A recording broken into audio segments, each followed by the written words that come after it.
మన ప్రభువును ప్రియరక్షకుడైన యేసుక్రీస్తు వారి అతి శ్రేష్టమైన నామంలో మీ అందరికీ కూడా నా నిండు హృదయపూర్వకమైన వందనాలు చెల్లిస్తున్నాను. ఎలా ఉన్నారు? అందరూ బాగున్నారు కదా? దేవుని యొక్క మహా గొప్ప కృపా భాగ్యతను బట్టి దేవుడు మనల్ని అందరినీ కూడా గత 9 మాసంలో కాచి కాపాడి భద్రపరిచి క్షేమం అనుగ్రహించి మరొక నూతన మాసంలోకి దేవుడు మనల్ని అందరినీ కూడా క్షేమకరంగా ప్రవేశపెట్టిన విధానాన్ని బట్టి ఆయన నామమునకే సమస్త మహిమ గంతలు చెల్లునుగాక. ఈ గడిచిన వారంలో మనము ఫలించుట అనే అంశం గురించి మొదటి భాగాన్ని మనం చూస్తున్నాం. ఈ దినం ఫలించకపోవటం వలన కలిగేటువంటి నష్టాల గురించి చూద్దాం. దీన్ని మనం ఈ విధంగా problems we face if we do not bear fruit, దీని గురించి ఉన్నటువంటి అంశాన్ని ఈ దినంలో కొద్దిసేపు జ్ఞాపకం చేసుకుందాం. సాధారణంగా మనం ఒక ఫలాన్ని వేసినప్పుడు, ఒక గింజను వేసినప్పుడు అది ఫలిస్తే దానికి నీటిని పోస్తామో ఆ నీటి ద్వారా అది ఎదుగుతుంది, అదొక చెట్టుగా ఉంటుంది, ఆ చెట్టు ఫలాన్ని ఇస్తుంది. అదే ఎదిగినటువంటి చెట్టు ఫలములు ఇవ్వకపోతే ఆ చెట్టును మనం విస్మరించి దాన్ని ఏం చేస్తామనంటే మొదటగా దాన్ని నరికి బయట పారవేస్తాం. పారవేసింది అది కొంతకాలానికి ఎండిపోతుంది. ఆ ఎండిపోయిన దాన్ని మరలా అది కూడా ఎక్కువగా కనిపిస్తుందని చెప్పి అగ్నితో వాటిని కాల్చివేస్తూ ఉంటాం. కాబట్టి మన ఆధ్యాత్మిక జీవితంలో కూడా దేవుని యొక్క వాక్యం మన జీవితంలో పనిచేస్తుంటే మనం ఎదిగే వారిగా ఉన్నాం, ఫలించే వారిగా ఉన్నామా, ఫలించని వారిగా ఉన్నామా? ఫలించకపోవటం వలన జరిగేటువంటి 3 నష్టముల గురించి ఈ దినం ధ్యానం చేసుకుందాం. మొదట బయట పారవేయబడును. ద్రాక్ష తీగే సాధారణంగా అది ఫలించుట అనేది జరుగుతుంది. అది ఒకవేళ ఫలించకపోతే ఆ ద్రాక్ష తీగని మనం ఏమి చేస్తామనంటే 2 రకాలైనటువంటి తీగలుగా మనం గమనించుతాం. మొదటిది ఫలించేటువంటి తీగగా ఉంటుంది, రెండోది ఫలించినటువంటి తీగగా ఉంటుంది. ఫలించేటువంటి తీగను మనము ఇంకనూ కూడా దానికి నీరు పోసి ఇంకా అనేకమైన ఫలములు ఇవ్వటానికి దానికి మనం సహాయపడుతుంటాం.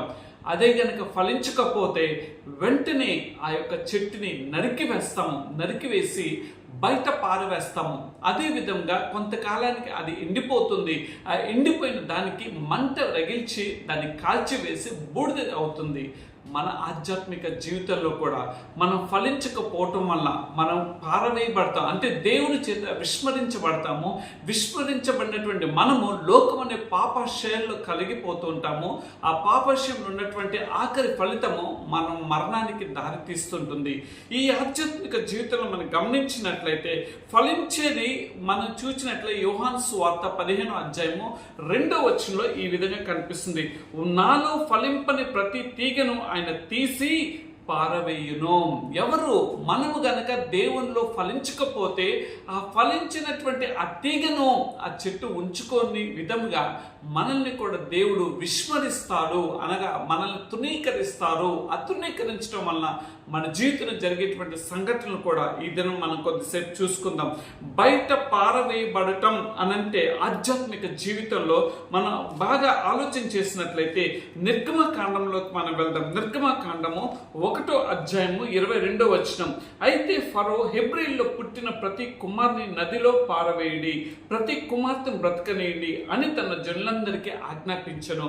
మన జీవితంలో కూడా మనము దేవుల్లో ఫలించకపోవటం చేత ఫలించకపోతే మనము కూడా మనం ఏం చేయబడతామంటే పారవేయబడే వారిగా ఉంటాము. ఆ కుమారుడు గనక నదిలో ఏ విధంగా పారవేస్తున్నాడో, అనగా మోషే గారిని పారవేస్తున్నాడో, ఆ నైలు నదిని గురించి ఆలోచన చేసినట్లయితే అక్కడ అనేకమైనటువంటి మొసళ్ళు ఉంటాయి. అవి వచ్చి పిల్లలను తినివేస్తాయి. కాబట్టి ఆ యొక్క సంతానం అభివృద్ధి అనేది లేకుండా చేయాలని చెప్పి ఆ రాజు యొక్క ఆలోచన అయి ఉన్నది. అయితే దేవుని యొక్క ప్రణాళిక వేరుగా ఉంటుంది. ఎలా తెలుసా? మనం పారవేయబడుతున్న సమయంలో దాన్ని గమనించి మరలా దేవుని పాదాల చెంతకు వచ్చినట్లయితే ఎక్కడైతే మనం తృణీకరించబడ్డామో, ఎక్కడైతే మనం అంగీకరించబడలేదో మరలా దేవుని పాదాల దగ్గరికి వచ్చినప్పుడు మనల్ని మనం సరిచేసుకుంటే దేవుడు మనల్ని మరలా పనికొచ్చే ఫలముగా మారుస్తాడు. మన ఆధ్యాత్మిక జీవితంలో మనం పారవేయబట్ట కొరకు కాదు కదా దేవుడు మన భూమి మీద ఉంచింది. మనం ఫలించాలని, అభివృద్ధి పరచబడాలని, అనేక మందికి మనం దీవెనకరంగా ఉండాలన్నది దేవుని యొక్క ఆశ ఉన్నది. ఆశను నెరవేర్చే వారుగా మనం ఉంటున్నామా, లేకపోతే ఆయన యొక్క ఆశను మనము దిగజార్చే వారుగా ఉన్నామా, ఆయన ఆశలను మనం నిరాశపరిచేటువంటి వారుగా ఉంటున్నామా? ఈ ఒక్క మాటల్లో మనం గమనించినట్లయితే మన జీవితం ఆధ్యాత్మికమైన మరణానికి సాదృశ్యంగా తునీక పారవేయబడినట్లుగా కనిపిస్తుంది. అందుకని అపొస్తల కార్యంలో కూడా మనకు కనిపిస్తుంది. అపొస్తల కార్యం 7వ అధ్యాయం మనం గమనించినట్లయితే అక్కడ 19వ వచనంలో కూడా ఒక మాట రాయబడి ఉంది. తమ శిష్యులు బ్రతకకుండా వారిని బయట పారవేయవలని మన పితరులను బాధ పెట్టెను. ఆ రాజు వేసినటువంటి ఆజ్ఞ, ఎందుకు పనికిరానటువంటి తీగను నేను ఎందుకు ఉంచాలి, తృణీకరించబడినట్లుగానే రాజు ఆ యొక్క వంశం కనుక వృద్ధి చెందబడితే మా జీవితాలు ఒక నష్టతలోకి వెళ్ళిపోతే, వారు అభివృద్ధి పరచబడిన కొలది మా జీవితాలు తృణీకరించబడతాయని ఆదిలోనే త్రుంచివేయాలని చెప్పి చిన్న పిల్లలుగా ఉన్నప్పుడే ఆ నదిలో వేసి ఆ ముసలికి ఆహారంగా గావించబడి వంశాభివృద్ధి లేకోకుండా వంశాన్ని అక్కడితో అంతం చేయాలని రాజు ఆలోచన చేస్తున్నాడు. కానీ ఆ యొక్క ఆలోచన అనేది దేవుడు చూచి ఉన్నాడు కాబట్టి దేవుని యొక్క ఆలోచన విధానానికి ఆ బిడ్డను మోషే గారిని రక్షించినట్లుగా ఈ దినము నిన్ను నన్ను కూడా దేవుడు ఆధ్యాత్మికమైన మరణానికి మనం సాదృశ్యంగా ఉండకోకుండా ఎక్కడైతే మరణానికి లోనవుతున్నామో తిరిగి దేవుడు మనల్ని మరలా జీవం పోసి జీవింపచేసేటువంటి దేవుడై ఉన్నాడు. అయితే ఈ దినంలో మనం గమనించవలసింది ఏంటంటే, మనము బయట పారవేయబడుట అంటే ఆధ్యాత్మిక మరణానికి సాదృశ్యంగా మనం కనబడుతున్నాము మొదటిగా. రెండోదిగా మనం చూసినట్లయితే సాక్ష్యం కోల్పోవటానికి మనం సాదృశ్యం కనబడుతున్నాము. ఈ మాటలు మనం గమనించినట్లయితే మత్తయి సువార్త 5వ అధ్యాయము 13వ వచనంలో మనం గమనించినట్లయితే, మీరు లోకమునకు ఉప్పై ఉన్నారు, ఉప్పు నిస్సారమైతే అది దేని వలన సారము పొందును. మనము లోకానికి ఉప్పుగా ఉండాలని దేవుడు కోరుకుంటున్నాడు. ఈ లోకంలో జీవిస్తున్నటువంటి క్రైస్తవులమైన మనము దేవునికి రుచి చూపించే వారుగా ఉంటున్నామా? ఉప్పు ఇదే పాత దినంలో చూచినట్లయితే అది ఒక వస్తువుని మరల త్వరగా పాడవుకోకుండా, అంటే ఒక మాంసమో ఒక చేపనో ఏదో వస్తువు త్వరగా పాడవుకోకుండా మాంసం యొక్క ఆ యొక్క మాంసాన్ని వారు భద్రపరచుకోవడానికి వాడేటువంటి వారు. అది కొన్ని దినములు ఉండేవి, కొన్ని నెలలు ఉండేవి. ఈ దినంన ఏమైపోయిందంటే క్రైస్తవుని యొక్క జీవితము ఇతరులకు మాదిరికరంగా ఉండవలసింది బదులుగా క్రైస్తవుడి యొక్క జీవితము నిస్సారమైనటువంటి జీవితం ఉంది. అనగా సాక్ష్యం లేనటువంటి, సాక్ష్యాన్ని కోల్పోయినటువంటి జీవితాలుగా క్రైస్తవుని యొక్క జీవితం ఉంటుంది. ఈ పరిస్థితి ఉన్న దేవుడు నువ్వు ఫలించకపోవటం వల్ల జరిగేటువంటి ఆ భయంకరమైన పరిస్థితి ఏంటో తెలుసా? నీ జీవితము ఒక మరణశయానికి చేరుకుంటుంది. నీ జీవితము ఒక అకలతుకలమైపోయేటువంటి పరిస్థితుల్లోకి వెళ్ళబోతుంది. కాబట్టి నీవు సాక్ష్యం కోల్పోవటానికి నిన్ను నువ్వుగా నీ యొక్క ఫలించవలసింది బదులుగా నీవు మరణించే స్థితిలోకి వెళ్ళిపోతున్నావా? ఫలించాల్సింది బదులుగా నువ్వు పారవేయబడేటువంటి స్థితిలోకి వెళ్ళిపోతున్నావా? దేవుడు తృణీకరిస్తే ఏ మనుష్యుడు కూడా మనల్ని అంగీకరించలేరు. దేవుడు తృణీకరణ మనని పరలోక రాజ్యానికి చేర్చబడదు. మన నరకాగ్నిలోకి వెళ్ళిపోతాము. నరకాగ్నిలోకి వెళ్ళబట్టడానికి కాదు కదా దేవుడు నిన్ను నన్ను ఈ భూమి మీద ఉంచింది. నిన్ను నన్ను ఆయన నిత్య రాజ్యంలో చేరాలని, ఆ నిత్య రాజ్యంలో దేవుని యొక్క మహిమ కలిగినటువంటి ఆ సింహాసనం ముందు నిత్యము ఆనంద గానములతో మనము దేవదూతలతో కలిసి ఆనందించాలనేటువంటి కృపా బాధ్యత కొరకే కదా ఆయన ఇంకా నీకు నాకు అవకాశం ఇస్తున్నాడు. అయితే నువ్వు ఏం చేస్తున్నావు? నీ సాక్ష్యాన్ని కోల్పోతున్నావా? నువ్వు ఫలించవలసింది బదులుగా నువ్వు ఫలించుకోకుండా నువ్వు మరణశయాలకి నీ ఆధ్యాత్మిక జీవితాన్ని, నీ భౌతిక జీవితాన్ని చేర్చుకుంటున్నావా? ఈ మాటల ద్వారా దేవుడు రెండో మాటగా నీ సాక్ష్యాన్ని కోల్పోయే వారిగా నువ్వు ఉండకూడదు. నువ్వు ఫలించాలి. ఫలించినట్లయితే నీ సాక్ష్యాన్ని నువ్వు ఇంకా నీ సాక్ష్యాన్ని నువ్వు కాపాడుకుంటావు. ఒకవేళ నువ్వు ఫలించక నువ్వు నష్టతలోకి వెళ్ళిపోయిన పారవేయబడినట్లయితే, అంటే దిగజారిపోయినట్లయితే కనుక నీ సాక్ష్యాన్ని నువ్వు కోల్పోతావు. నా ప్రియ సహోదరుడా, నా ప్రియమైన సహోదరి, నీ సాక్ష్యం ఎలా ఉన్నది? ఇది మన జ్ఞాపకం చేయాలి. నీ సాక్ష్యం బాగుంటే నువ్వు ఫలిస్తావు. నీ సాక్ష్యం బాగోపోతే నువ్వు నువ్వు పారవేయబడతావని ఈ మాట ద్వారా అర్థమవుతున్నది. మూడవదిగా మనం చూసినట్లయితే కనుక అపవిత్రతకు సాదృశ్యంగా కనిపిస్తున్నది. మన జీవితాలు అపవిత్రతకు లోనుగా ఉండకూడదనే కదా దేవుని యొక్క నిశ్చయిత ఉన్నది. అందుకని లేవీకాండము 14వ అధ్యాయము 40వ వచనంలో అక్కడ ఒక మాట మనకు చాలా సుస్పష్టంగా కనిపిస్తున్నది. ఏమిటనంటే, యాజకుని సెలవు చొప్పున ఆ పొడగల రాళ్లను ఊడదీసి ఊరి వెలుపలనున్న అపవిత్ర స్థలమున పారవేయవలను. అనగా అపవిత్రమైనటువంటి జీవితంలోకి నీ జీవితం వెళ్ళిపోతుంది. ఎప్పుడైతే నువ్వు తృణీకరించబడతావు దేవుని చేత, నీ జీవితం అపవిత్రమైనటువంటి జీవితాన్ని ఆయన కోరుకోడు. ఎందుకో తెలుసా? నేను ప్రకటించేటువంటి దేవుడు, మనము ఆరాధించేటువంటి దేవుడు ఆయన పరిశుద్ధుడై ఉన్నాడు, ఆయన పవిత్రుడై ఉన్నాడు. కానీ అటువంటి పరిశుద్ధుడైనటువంటి దేవుణ్ణి ఆరాధిస్తున్నటువంటి మనము ఏమి చేస్తున్నాం? అటువంటి పరిశుద్ధుడైనటువంటి దేవుణ్ణి కీర్తిస్తున్నటువంటి మనము దేవుని చేత వెలిబడే వారిగా ఉంచినామా, లేకపోతే దేవుని చేత అంగీకరించబడే వారిగా ఉంచినామా? అందుకని యోహాను సువార్త 15 ఇందాక చదివిన, నాలో ఫలించని ప్రతి తీగ పారవేయబడును. నీవు పారవేయబడుకోకుండా ఉండాలన్నదే దేవుని యొక్క కృత నిశ్చయిత ఉన్నది. నువ్వు దేవుని చేత తృణీకరించబడుకోకుండా ఉండాలన్నదే దేవుని యొక్క కృత నిశ్చయిత ఉన్నది.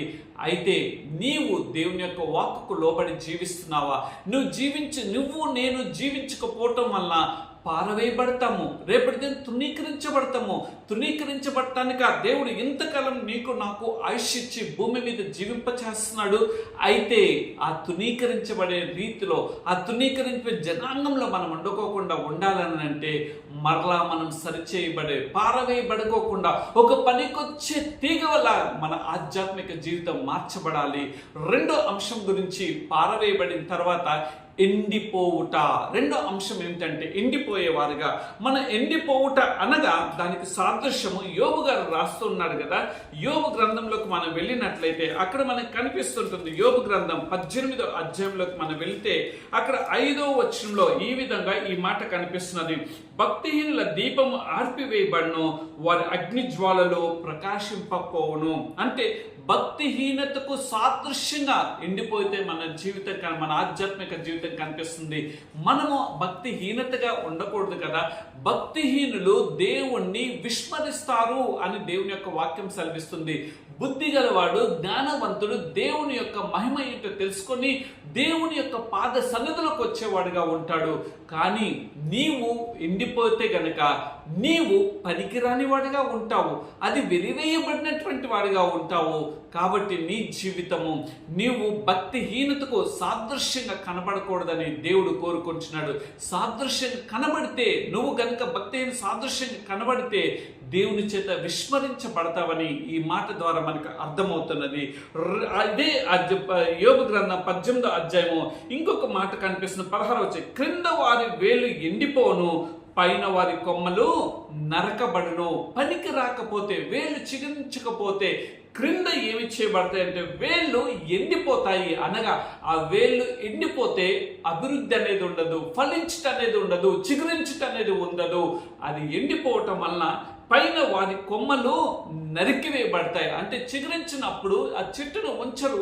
అదేవిధంగా మనము కూడా ఆధ్యాత్మిక జీవితంలో ఆ వాక్యం అనే వేళ్ల చేత, ఆ వాక్యం అనే ఆ యొక్క నీతి చేత దినదినము కనుక మనము ఆ చిగురించకపోతే మన జీవితాలు విస్మరించబడతాయి. పైన మనం పచ్చగా కనిపించవచ్చు, కానీ నీవు మృతుడివే అని దేవుని యొక్క వాక్యం సెలవిస్తుంది. నువ్వు చనిపోయిన వాడితోనే సమానం అని దేవుని యొక్క వాక్యం సెలవిస్తుంది. దేవుడు నీతో నాతో స్పష్టంగా మాట్లాడుతున్నప్పుడు మన జీవితము భక్తిహీనతకు సాదృశ్యంగా ఉన్నదేమో, ఏ సాదృశ్యంగా ఉండటం వలన మన జీవితాలు అవి ఫలించే విధంగా ఉండవు. ఆ ఫలించకపోవటం వల్ల జరిగేటువంటి నష్టము మన జీవితాలు భక్తిహీనతకు సాదృశ్యంగా కనిపిస్తుంటాయి. రెండో మాట, ఎండిపోవటం వలన జరిగేటువంటి రెండో మాట ఏంటంటే చెడుతనమునకు సాదృశ్యంగా కనిపిస్తుంది. ఈ మాట మనం గమనించినట్లయితే కీర్తనకారుడు రాస్తాడు కదా, 37వ సంకీర్తనలో మనం గమనించినట్లయితే అక్కడ ఒక మాట మనకు బాగా సుస్పష్టంగా కనిపిస్తుంది. చెడ్డవారిని 37వ సంకీర్తనం 1-2 వచనంలో ఈ విధంగా ఉన్నాయి. చెడ్డవారిని చూచి నువ్వు వ్యసన పడకము, దుష్కార్యములు చేయు వారిని చూచి మత్సర పడకము, వారి గడ్డి వలె త్వరగా ఎండిపోదురు. గడ్డి కనుక ఏ విధంగా అయితే త్వరగా ఎండిపోతుందో నీ జీవితం కూడా చెడుతనానికి అది సాదృశ్యంగా అయిపోతుంది. నీకు మంచి చెప్తే అది వినపడదు. మంచి చెప్తున్న వారి మీద ద్వేషం తెచ్చుకుంటావు. మంచి చెప్తున్న వారిని నువ్వు తృణీకరిస్తావు. మంచి చెప్తుంటే వారి మీద అగాధ్యం చేయటం పూనుకుంటావు. మంచి చెప్తుంటే వారి జీవితాలను ఎలా అంతం చేయాలని చూస్తుంటావు. ఎందుకో తెలుసా? నీ హృదయము చెడుతనంతో నింపబడింది. నీ హృదయము చెడుతో అది మునిగిపోయి ఉన్నది.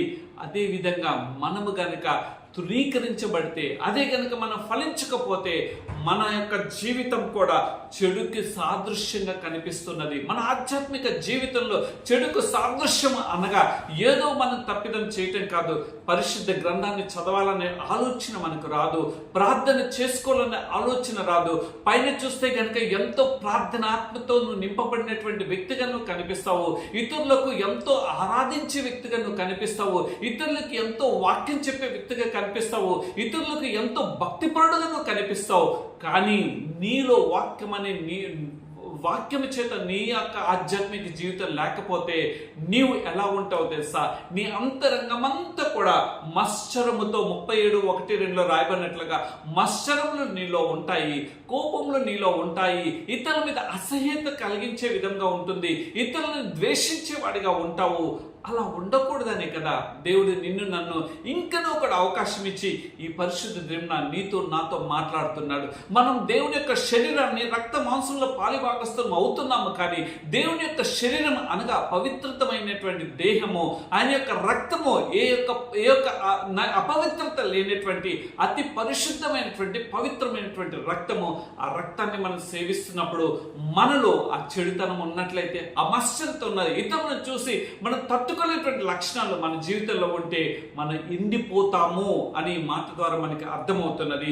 మూడోదిగా మనం చూసినట్లయితే దేవుని శిక్షకు మనం లోనవుతాం. ఎండిపోవటం వలన మనం దేవుని యొక్క శిక్షకు లోనైపోతాం. అంటే ఆధ్యాత్మిక జీవితం మన పతమైనప్పుడు దేవుని యొక్క శిక్షకు మనం లోబడక మనం తప్పక ఎదుర్కోక తప్పదు. అందుకని యెహెజ్కేలు గ్రంథంలో ఒక మాట భక్తుడు రాస్తున్నాడు. యెహెజ్కేలు గ్రంథంలో మనం గమనించినట్లయితే 17వ అధ్యాయం మనం గమనించినట్లయితే 10వ వచనంలో ఈ విధంగా రాయబడి ఉన్నది.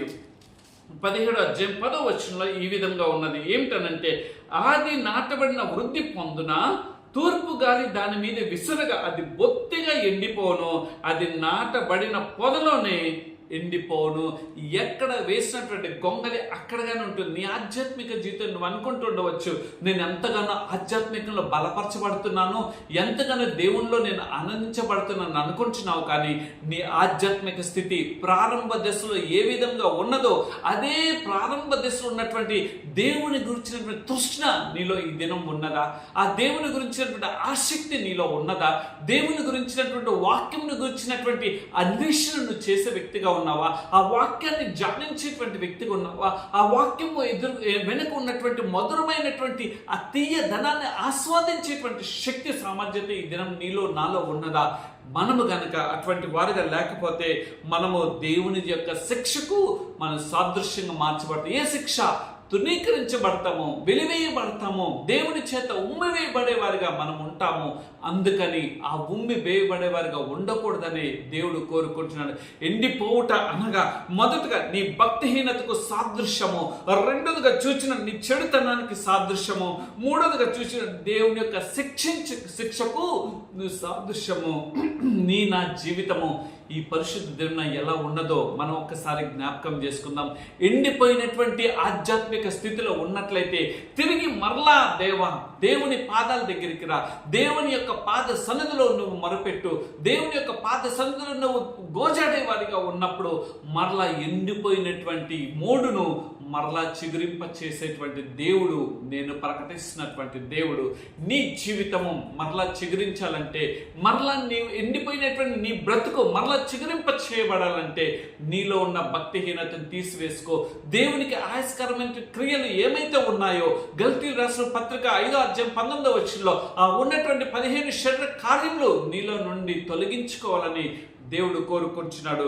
రెండోది, మనలో ఉన్నటువంటి చెడుతనాన్ని సమస్తాన్ని తొలగించుకోవాలి. ఎవరి మీద ఆయాస్కరమైన క్రియలు మనలో ఉన్నాయో, ఎవరి మీదైతే మనకు ఆయాసం కలిగించేటువంటి వారికి మనం ఉన్నామో వారి దగ్గర మనం సరి చేసుకునే వారిగా ఉండాలి. అందుకని యేసుక్రీస్తు ప్రభుల వారు కూడా ఈ లోకంలో ఉన్నప్పుడు ఆయన చేసినటువంటి ప్రార్థన ఏమిటో తెలుసా? ఇదిగో పరలోకమందు మా రుణములకు కూడా క్షమించమని ఎందుకున్నారు తెలుసా? మీరు ఆయన క్షమించే దేవుడై ఉన్నాడు కాబట్టి నీవు అటువంటి క్షమాపణ కలిగిన వాడిగా ఉంటున్నావా? లేకపోతే ఇంకను కూడా ఎండిపోయి తృణీకరించబడి నువ్వు చిగురింపు లేకోకుండా మొడ్డైపోయి నీ జీవితము అకలాతుకలమైపోయినటువంటి ఆధ్యాత్మిక జీవితం ఉందా? భౌతికకరమైనటువంటి జీవితంగా ఉన్నదా? ఈ దినం మనం జ్ఞాపకం చేసుకుందాం. ఎప్పుడైతే మొదటగా మనము బయట పారవేయబడతామో మన జీవితం ఎలా అవుతుందో మనకు తెలుస్తుంది. రెండోది, ఎండిపోయినప్పుడు మన యొక్క భక్తి జీవితం ఎలా ఉన్నదో మనం చూస్తున్నాము. మూడోదిగా చూసినట్లయితే అగ్నిలో పారవేయబడుట. అగ్నిలో ఫలించని తీగను క్రీస్తు కదా మనుషులు కూడా ఆ తీగను పోగు చేసి, దేవుని సంగతి అట్లా ఉంచండి, నిజంగా పనికిరాదు ఎండిపోయినటువంటి ఆకులు కానీ ఎండిపోయినట్టు కొమ్మల్ని కానీ అది ఒక చోటకి తీసుకొని వచ్చి వాటికి ఒక మంట వేసి ఆ మంటను కాల్చివేసి బూడిద చేసి పడవేస్తాం కదా. అదేవిధంగా నీవు నేను కూడా ఆధ్యాత్మిక జీవితంలో మనము కూడా అగ్నిలో కాల్చివేయబడేటువంటి పరిస్థితులకు మన ఆధ్యాత్మిక జీవితం ఉందో, దేవుడు నిన్ను ఈ భూమి మీద అగ్ని చేత కాల్చివేయబడాలని ఇష్టపడలేదు.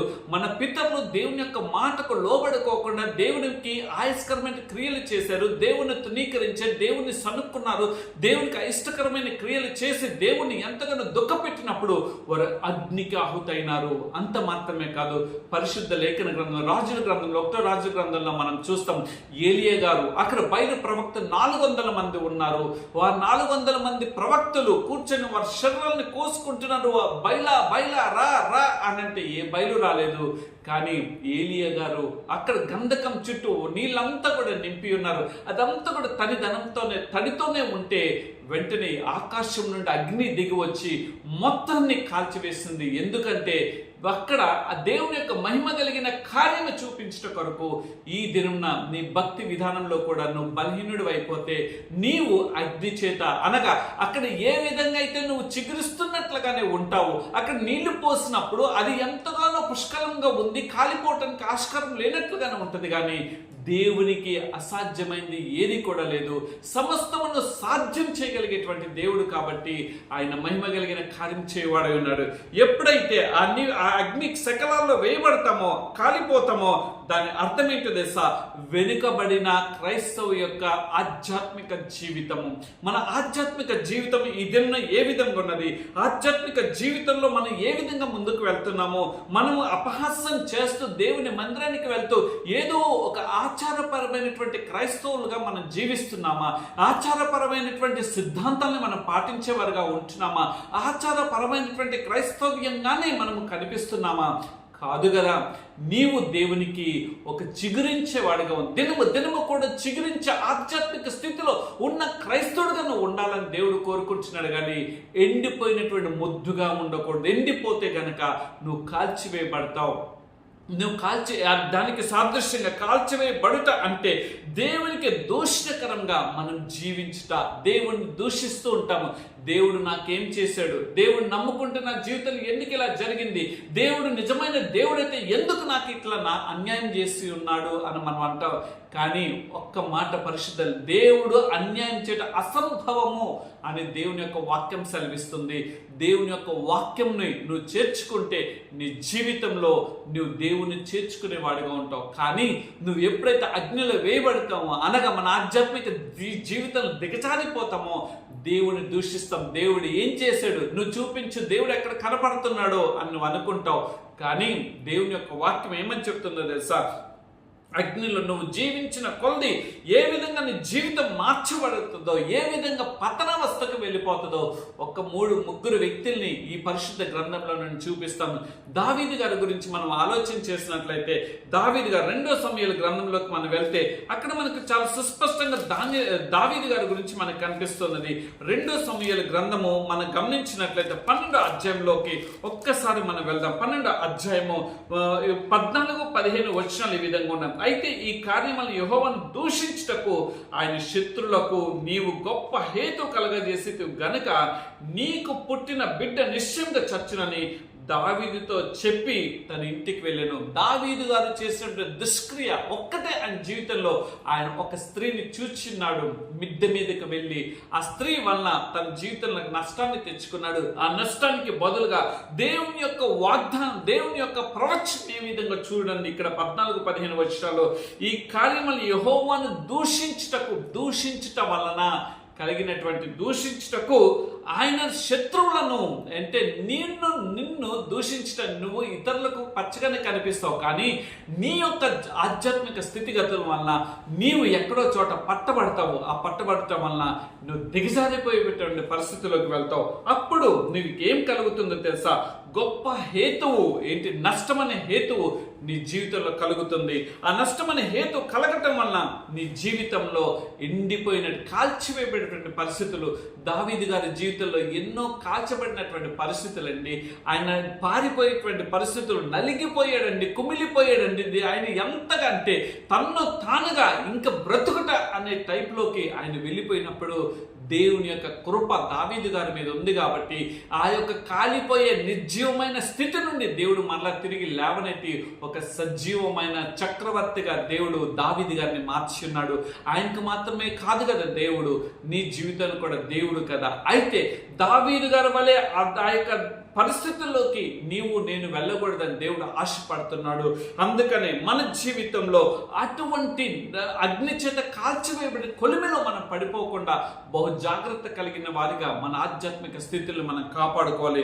2 ఫినెహాసును హోఫ్ని అనే వారిని ఇద్దరిని మనం 1 సమూయేలు గ్రంథము 2వ అధ్యాయంలో మనం చూస్తాము. వీరిరువురు కూడా దేవుని సన్నిధిలో మంచి ప్రార్థనగా ఉండు. 17వ వచనంలో ఉంది, చూద్దాం.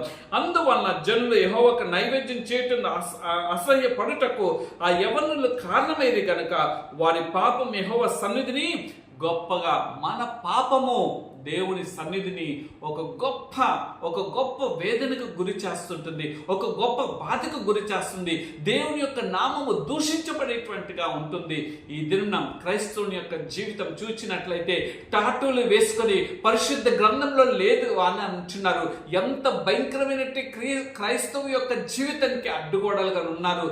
టాటూలు వేసుకొని దేవుని యొక్క వాక్యాన్ని ప్రకటిస్తున్నారు. ఏదో మేము గొప్పవారము, ఏదంటే వస్త్రముల గురించి తీసుకొని మాట్లాడుతున్నారు. దేవుడు చెప్తున్నది ఏమిటో తెలుసా? నీవు పచ్చబొట్ల అనేది రానున్న దినాలు, దాని గురించి ఒక వాక్యాన్ని నేను చెప్పాలని ఇష్టపడుతున్నాను. అయితే నీవు దేనికి సాదృశ్యంగా నిలబడుతున్నావు? ఈ యొక్క ఫినెహాసు వల్ల, అదే విధంగా గనుక హోఫ్ని వల్ల, ఒక యవ్వన 2 బిడ్డల వల్ల ఒక గొప్ప దేవునికి వ్యతిరేకమైన పరిస్థితి, పాపానికి పురుకొల్పబడిన వారిగా ఉన్నావు. నీవు పాపానికి పురుకొల్పబడిన వాడిగా ఉంటే నువ్వు కాలిపోతావు, నువ్వు నష్టపోబోతున్నావు. నీ జీవితము నీ ఎందుకు పలకడాన్ని బట్టి అకలాతుకలమైనటువంటి పరిస్థితులకు వెళ్తుంది. కాబట్టి నీవు కాల్చివేయబడక ముందే దేవుని పాదాల దగ్గరికి రా. 3వ వ్యక్తిని చూద్దాము, ఇశ్రాయేలు జనాంగాన్ని. ఇది యెహెజ్కేలు గ్రంథంలోకి మనం వెళ్ళినట్లయితే అక్కడ మనం సుస్పష్టంగా మనం చూడగలుగుతాం. యెహెజ్కేలు గ్రంథము 36వ అధ్యాయంలోకి మనం వెళ్తే అక్కడ ఒక మాట, పరిశుద్ధ లేఖన గ్రంథంలో ఒక మాట రాయబడి ఉన్నది.